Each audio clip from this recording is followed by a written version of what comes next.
ওরা আমার আল্লাহ রসুলকে অপমান করে কথা বলেছে, আমার মোহাম্মদ বলেছেন নাস্তিকদের সাথে ডিবেট না করতে, তাই আমি ডিবেট করলাম না। এই এনাতুল আব্বাসী কিন্তু তার জঙ্গি আস্তানায় এই ব্যক্তিকে ডেকেছেন। আব্বাসীর চালা সাইফুর সাগর জামাতের প্রোডাক্ট। কারণ কোরআনে একটা বিধান নাই, সেটার বিপরীতে আপনি যদি 100টা সহিহ হাদিস আনেন তার কোনো মূল্য নেই। সুন্নত পালনের উদ্দেশ্য আসলে কি? পবিত্র কোরআন কি যথেষ্ট নয়? এমন কিছু লোক আছে তথাকথিত আধুনিক ইনভার্টেড কমা, তারা নিজেদের আধুনিক বলে পরিচয় দেয় আর বলে কোরআন কি যথেষ্ট না। আসসালামু আলাইকুম সুপ্রিয় দর্শক বন্ধুরা, কেমন আছেন সবাই? আশা করি সকলেই ভালো আছেন। দর্শক বন্ধুরা, ভিডিওটি অত্যন্ত গুরুত্বপূর্ণ, তাই ভিডিওটি না টেনে শেষ পর্যন্ত দেখবেন। দর্শক বন্ধুরা, গত কয়েকদিন আগে ডিবেটে বসেছিলেন মৌলানা এনায়েতুল্লাহ আব্বাসী হুজুর এবং সেই সাথে আবু সাইদ নামে একজন নাস্তিক। আর তখনই মৌলানা এনায়েতুল্লাহ আব্বাসী হুজুরের কাছ থেকে মাথা নিচু করে সেখান থেকে সরে যেতে হয়েছে আবু সাইদ নামে সেই নাস্তিকটি। তো দর্শক বন্ধুরা, অবশেষে আহলে কুরআনদেরকে নিয়ে এবং হাদিস অস্বীকারীদেরকে নিয়ে অত্যন্ত চমৎকারভাবে কিছু আলোচনা করেছেন ডাক্তার জাকির নায়েক, এবং সেই সাথে ডাক্তার জাকির নায়েক সেই সকল বিষয়গুলো তুলে ধরে তিনি অত্যন্ত চমৎকারভাবে কিছু কথা বলেছেন। তো দর্শক বন্ধুরা, আপনারা ডাক্তার জাকির নায়েকের সেই কথাগুলো শুনলে অনেক কিছু বুঝতে পারবেন। তো দর্শক বন্ধুরা, কিন্তু অন্যদিকে আসাদ নূর নামে একজন ব্যক্তি আবু সাইদের পক্ষ নিয়ে মৌলানা এনায়েতুল্লাহ আব্বাসীকে নিয়ে এমন কিছু কুরুচিপূর্ণ মন্তব্য করেছে। তো দর্শক বন্ধুরা, আপনাদের সামনে আসাদ নূরের সেই কথাগুলো তুলে ধরবো। সে একজন যে আহলে কুরআনের নাস্তিক। তো দর্শক বন্ধুরা, অবশ্যই ধৈর্য সহকারে পুরো ভিডিওটি দেখবেন, তাহলে এই সকল বিষয়গুলি পরিপূর্ণ বুঝতে পারবেন। তো দর্শক বন্ধুরা, চলুন আমরা প্রথমে ডাক্তার জাকির নায়েকের সেই আলোচনাটি শুনে আসি। কিতাবে নাই এমন বিধান যদি আপনি 112 মানে এমন কোন শর্ত যদি আপনি 112 আরোপ করেন, সেই শর্তের কোনো মূল্য নেই। কারণ আল্লাহর বিধানের বাইরে আমি আর কোন নামে আর কোন যে সংজ্ঞাই আপনি বানান, সেটাকে আমি মানে ধর্মের বিধান হিসাবে মানতে পারি না। আল্লাহর বিধানের বাইরে আর কোনো কিছু আপনাকে আমাকে কোরআন দিয়ে বুঝিয়ে দিতে হবে। আপনি যদি বলেন হ্যাঁ এটা কোরআনে নাই, কিভাবে করবেন? কোরআনে না থাকলে আমি করবো না। আপনাকে কোরআন থেকে আমাকে দেখিয়ে দিতে হবে যেটা কোরআনে আছে।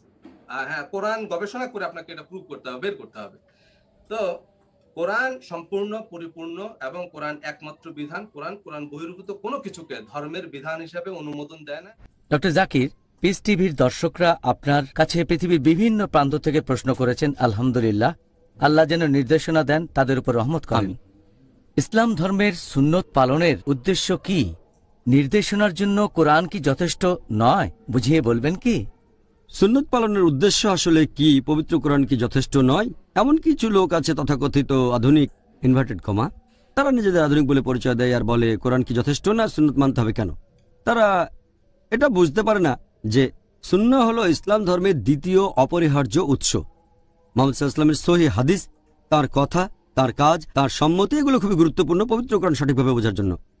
আর সত্যি বলতে সহিহ হাদিস, খাঁটি হাদিস, আমাদের নবীর সুন্নাহ, এগুলো হচ্ছে কোরআনের কমেন্ট্রি। পবিত্র কোরআনে অবশ্যই এরকম কিছু আয়াত আছে যেগুলোর ব্যাখ্যার প্রয়োজন নেই, একেবারে পরিষ্কার। যেমন ধরেন কুল হুয়াল্লাহু আহাদ, বলো তিনি আল্লাহ এক অদ্বিতীয়। আমরা বুঝতে পারছি আল্লাহ কেবলমাত্র একজন, কমেন্ট্রির প্রয়োজন নেই। তবে আরও কিছু আয়াত আছে যেগুলোর কোনো হাদিস ছাড়া, সুন্নাহ ছাড়া অর্থ বুঝতে পারবেন না। যেমন ধরেন কোরআন বলছে যে একজন মুসলিম ধনী হলে সে জাকাত দেবে। কোরআন নির্দিষ্ট করে বলছে না যে কি পরিমাণ জাকাত তাকে দিতে হবে। যখন আপনি আমাদের নবীর হাদিস পড়বেন, নবীর সুন্নাহ পড়বেন, তখন জানতে পারবেন আপনার যদি স্বর্ণরৌপ্য, ধন দৌলত ইত্যাদি থাকে, তাহলে সেই সম্পদের 2.5% দান করতে হবে। এ ব্যাপারে আগেও বলেছি, যদি হয় কৃষিজাত পণ্য তাহলে সেচ ছাড়া 10%, সেচ দিলে 5%, এরকম বিভিন্ন নিয়ম। হাদিস না থাকলে কিভাবে জানতে পারবেন? পবিত্র কোরআনের ব্যাপারে বলছে যে কাদের জাকাত দেবেন, কিন্তু কতখানি দিতে হবে সেটা বলেনি। এছাড়াও কোরআন বলছে তোমরা নামাজ পড়ো। কোরআনে কিছু কিছু বিষয়ের উল্লেখ আছে, যেমন সিজদা, তারপর রুকু। বিস্তারিত বলা হয়নি যে কত রাকাত নামাজ পড়তে হবে। নামাজ পড়া সঠিক নিয়ম কি, কিভাবে হাত বাঁধবো, এগুলো পাবেন সুন্নত থেকে। তাহলে হাদিস ছাড়া ইসলামের স্তম্ভগুলো পালন করতে পারবেন না, এতটাই গুরুত্বপূর্ণ। আল্লাহ পবিত্র কোরআনে বলেছেন, সূরা আহজাব অধ্যায় নম্বর 33 আয়াত নম্বর 21, নিশ্চয়ই রাসূলের চরিত্রের মধ্যে রয়েছে সবচেয়ে উত্তম আদর্শ। আর এজন্য আল্লাহ পবিত্র কোরআনে অনেক জায়গায় এই কথা বলেছেন।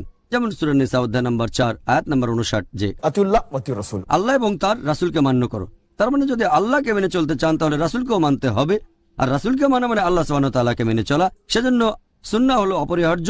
কোরআনের কিছু আয়াত আছে যেগুলোর ব্যাখ্যা আমরা কোরআনের ভেতরেই পাবো, তবে অনেক ক্ষেত্রে কোরআনের আয়াত ব্যাখ্যা করার জন্য হাদিস একেবারে অপরিহার্য। যেমন ধরেন বোঝার সুবিধার জন্য আমি একটা উদাহরণ দিচ্ছি। আল্লাহ পবিত্র কোরআনে বলেছেন সূরা মাইদা অধ্যায় নম্বর 5 আয়াত নম্বর 38, একজন চোর হোক সে পুরুষ অথবা নারী, তাদের হাত কেটে ফেলো, আল্লাহ তাআলার পক্ষ থেকে এটাই আদর্শ দণ্ড। তার মানে কেউ যদি কোনো কিছু চুরি করে, না বলে কোনো কিছু নিয়ে যায়, পবিত্রকরণ অনুযায়ী তার হাত কেটে ফেলো। তবে যখন বিস্তারিত জানবেন, যখন হাদিস পড়বেন, আমাদের নবীর সুন্নাহ পড়বেন, জানতে পারবেন। এটা আছে সহিহ বুখারীতে খণ্ড নম্বর 8 বুক অফ হুদুদ হাদিস নাম্বার 6789। প্রিয় নবী মুহাম্মদ সাল্লাল্লাহু আলাইহি ওয়াসাল্লাম বলেছেন যে কেউ যদি চুরি করে দিনারের সিকিভাগ বা একটু বেশি, তার হাত কেটে ফেলতে হবে। মানে যদি এর কম চুরি করে তার হাত কাটা হবে না।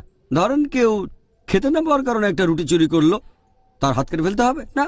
আর সেই এলাকার শাসকের অথবা সেখানকার খলিফার দায়িত্ব সেই লোকের চাহিদা পূরণ করা। তবে কেউ আনন্দ করার জন্য চুরি করলে সেটা হারাম, হাত কেটে ফেলতে হবে। দ্বিতীয়, হাত কাটবেন থেকে সেটা পাবেন হাদিসে। নবী বলেছেন, হাদিস থেকে জেনেছি কাটবেন কবজি থেকে।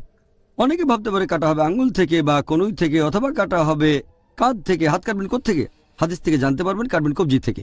কোরআন থেকে এরকম আরো উদাহরণ দেওয়া যায় যেখানে সুন্নাহ জানতেই হবে। যেমন ধরেন আল্লাহ পবিত্র কোরআনে বলেছেন সূরা নিসা অধ্যায় নম্বর 4 আয়াত নম্বর 101, যখন দেশ বিদেশে ভ্রমণ করবে তখন দোষ দেওয়া হবে না যদি সালাত সংক্ষিপ্ত করো।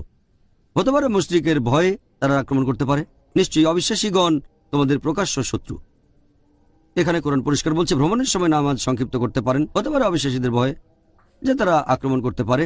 আরও একটা হাদিস, এটা আছে সহিহ মুসলিমে খণ্ড নাম্বার 1 হাদিস নাম্বার 1461। সেখানে একজন সাহাবী হযরত ওমর রাদিয়াল্লাহু আনহুকে জিজ্ঞেস করলেন, পবিত্র কোরআনের আয়াত বলছে যে ভ্রমণের সময় তোমরা নামাজ সংক্ষিপ্ত করতে পারো যদি শত্রুকে ভয় পাও, কিন্তু এখন তো কোনো শত্রু নেই, এখনো কেন সংক্ষেপ করব? হযরত ওমর রাদিয়াল্লাহু আনহু উত্তরে বললেন, আমি আল্লাহ রাসূলকে একই প্রশ্ন করেছিলাম। তিনি বলেছিলেন, এটা তোমাদের প্রতি বদান্যতা, তাই আল্লাহর বদান্যতা গ্রহণ করো। তার মানে যখনই ভ্রমণ করবেন সেখানে শত্রুর ভয় থাকুক বা না থাকুক, অবিশ্বাসীর ভয় থাকুক বা না থাকুক, সংক্ষিপ্ত করতে পারেন। যদি হাদিস না থাকতো, কোরআনের আয়াত শুধু একটা কারণ বলছে, তবে পুরো ব্যাখ্যাটা পাবেন সহিহ হাদিসে। হাদিস থেকে জানবেন যখনই ভ্রমণ করবেন। তারপর দূরত্ব কত সেটাও হাদিস থেকে জানবেন। দূরত্ব আনুমানিক 80 কিলোমিটারের বেশি, যে কতখানি দূরে গেলে একজন লোককে ভ্রমণকারী ধরা হতে পারে, এখানেও আপনি বিস্তারিত পাবেন হাদিসে। তাহলে হাদিস থেকে জানবেন যে যখনই ভ্রমণ করবেন 80 কিলোমিটারের বেশি, তাহলে আপনি ভ্রমণকারী হবেন, নামাজ সংক্ষিপ্ত করতে পারবেন। আর সংক্ষিপ্ত করা উচিত, কারণ এটা আল্লাহর তরফ থেকে একটা উপহার, আল্লাহ সুবহানাহু ওয়া তাআলার বদান্যতা। এভাবে অনেক উদাহরণ দেয়া যায়। আমি আরেকটার কথা বলছি। আল্লাহ পবিত্র কোরআনে বলেছেন সূরা আনাম অধ্যায় 6 আয়াত 145, আমি শুধু সেই সব খাবার নিষেধ করেছি যেগুলোর কথা কোরআনে উল্লেখ আছে। এরপর আয়াতটা বলছে যে حرمت عليكم الميتة والدم ولحم الخنزير وما أهل لغير الله به। যার মানে তোমাদের জন্য হারাম খাদ্য, মৃত জন্তু, রক্ত, তারপর শূকরের মাংস, আর যে পশু জবাইকালে আল্লাহ ব্যতীত অন্য কারো নাম নেওয়া হয়েছে। কোরআনের এই আয়াত থেকে আমরা জানতে পারছি শুধু এই 4টা খাবার নিষিদ্ধ, অন্য সবগুলো খেতে পারবেন। তবে বিস্তারিত জানতে পারবেন হাদিসে। বেশ কিছু হাদিস আমাদের বলছে যে অন্যান্য কিছু খাবারও নিষিদ্ধ। যেমন ধরেন এটা আছে সহিহ মুসলিমে খণ্ড নম্বর 3 হাদিস নাম্বার 4752। প্রিয় নবী মুহাম্মদ সাল্লাল্লাহু আলাইহি ওয়াসাল্লাম বলেছেন, তোমাদের জন্য নিষিদ্ধ বিভিন্ন শিকারী পাখির মাংস, যেসব পাখির ঠোঁট ধারালো আর নখ ধারালো আছে, এই পাখির মাংস নিষিদ্ধ। এটা কোরআনে বলা নেই, হাদিসে আছে। এরকম অনেক হাদিস আছে সহিহ বুখারী আর সহিহ মুসলিমে যে তোমাদের জন্য নিষিদ্ধ খাবার হচ্ছে সেই সব পশুর মাংস যারা আক্রমণ করে মাংসাশী প্রাণী, মাংস খায়, যেমন বাঘ, চিতাবাঘ, সিংহ ইত্যাদি। এটা আছে সহিহ বুখারীতে বুক অফ স্ল্যাটারিং হাদিস নাম্বার 5528। আমাদের নবী মুহাম্মদ সাল্লাল্লাহু আলাইহি ওয়াসাল্লাম বলেছেন, তোমাদের জন্য নিষিদ্ধ খাবার হলো গাধার মাংস। এগুলোর কথা কোরআনে উল্লেখ করা হয়নি, আমাদের দেখতে হবে হাদিস। হাদিস থেকে বিস্তারিত জানতে পারবেন। কোরআন এক ধরনের টেলিগ্রাফিক মেসেজ, খুব গুরুত্বপূর্ণ, একেবারে খাঁটি আলহামদুলিল্লাহ। তবে কমেন্ট্রির জন্য আপনাকে পড়তে হবে হাদিস। এই কারণে হাদিস একেবারে অপরিহার্য, এটা অবশ্যই লাগবে। এজন্য আমাদের প্রিয় নবী বলেছেন, এই হাদিসটা আছে মুস্তাদরাক আল হাকিমে হাদিস নাম্বার 319। নবী বলেছেন, আমি পেছনে রেখে যাচ্ছি কোরআন এবং আমার দৃষ্টান্ত, আমার সুন্নাহ। কেউ যদি কোরআন এবং আমার সুন্নাহ শক্ত করে ধরে, সে চিরদিন। বাংলাদেশের শীর্ষস্থানীয় ধর্মীয় সন্ত্রাসী এনায়েতুল্লাহ আব্বাসী আবু সাইদ খান নামের একজন মধ্যবয়স্ক ব্যক্তিকে অকথ্য ভাষায় গালাগালি করছে, নানান ধরনের কটু কথা বলছে, অপমানসুলভ আচরণ করছে, এক কথায় তেড়ে যাচ্ছে মারার জন্য। এবং সেই ভিডিওটিকে এনায়েতুল্লাহ আব্বাসীর যারা অনুসারী তারা দাম্ভিকতার সাথে প্রচার করছে। সেই ভিডিওটিকে তারা বলছে ডিবেট। বস্তুত এই ভিডিওটি যাচাই বাছাই করে দেখা যাচ্ছে এই এনায়েতুল্লাহ আব্বাসী কিন্তু আবু সাইদ খানকে আব্বাসীর নারায়ণগঞ্জের পাঠানটুলির আস্তানায় ডেকে নিয়ে তার সন্ত্রাসী বাহিনী দ্বারা চতুর্দিক থেকে ঘিরে ধরে মোবাইল ফোন কেড়ে নিয়ে, ক্যামেরা কেড়ে নিয়ে এভাবে ভয়ভীতি দেখাচ্ছে, অপমান করছে, ভিডিও রেকর্ড করছে এবং সামাজিক যোগাযোগের মাধ্যমে ছড়িয়ে দিয়ে ভয়ঙ্কর প্রোপাগান্ডা চালাচ্ছে। যারা অ্যাক্টিভ আছেন তাদের কারোর সাথে যদি আব্বাসী ডিবেট করতে চান, আমি দায়িত্ব নিচ্ছি, তাদের সাথে ডিবেটের ব্যবস্থা আমি করে দেব। আমি তাদের সাথে কথা বলবো এবং আপনাদের মুসলমানদের মধ্য থেকে একজন থাকবেন মডারেটর, কোনো নাস্তিক মডারেটর থাকবেন না। আবার সাইফুর সাগরদের মতো কোনো দালালকেও রাখা হবে না। সাহস আছে? আচ্ছা, আমার অগ্রজদের কথা বাদ দিলাম, আমি আমার কথাই বলছি। আমার সাথে ডিবেট করবেন, চ্যালেঞ্জ করছি। যদি আমি ডিবেটে হেরে যাই তাহলে আমি ওই দিনের পর থেকে আর কখনো ধর্মের সমালোচনা করব না। আব্বাসি, আপনি তো আমাকে ভয় পেয়ে অনেকবার গালাগালি করেছেন, হত্যা করার কথা বলেছেন, সেসব বাদ দিচ্ছি। আমাকে এত থ্রেট মনে করছেন, ইসলামের জন্য আমি এত বড় থ্রেট, এই জন্যই তো গালাগালি করেছেন। তো সেই ব্যক্তির সাথে ডিবেট করার ক্ষমতা আছে, সৎসাহস আছে? আমি নিশ্চিতভাবে বলতে পারি এই আব্বাসি থলের বিড়াল বেরিয়ে যাবে বলে ভয় পায়। কোনো নাস্তিকদের সাথে এরা জীবনে কোনোদিন লাইভে যাবে না, ডিবেটে যাবে না, এবং তাদের মুরিদদের শান্ত করার জন্য বলবে ওরা আমার আল্লাহ রসুলকে অপমান করে কথা বলেছে, আমার মোহাম্মদ বলেছেন নাস্তিকদের সাথে ডিবেট না করতে, তাই আমি ডিবেট করলাম না। আপনার মুখ বাঁকা, চোখ বাঁকা আমি আপনাকে ভেঙাইনি। আপনারা যেভাবে কথাবার্তা বলেন আপনাদের মুরিদদের সাথে, সেটি আমি দেখেছি এবং সেই অনুযায়ী বলেছি। দেন আপনি মানুষকে হত্যা করতে বলেন, মানুষকে কাফের মুরতাদ ফতোয়া দেন, আপনি ধর্ম ব্যবসা করেন, এগুলো সবাই জানেন। তো আপনার যদি সৎসাহস থাকে, এত বড় বড় কথা একা একা নিজের আস্তানায় বসে না বলে আসেন ডিবেটে, দেখেন আমাদের হারাতে পারেন কিনা। পারলে তো ভালোই হয়, ইসলামের শত্রুরা হেরে যাবেন। অগ্রজদের কথা বাদ দিচ্ছে, আমার কথা।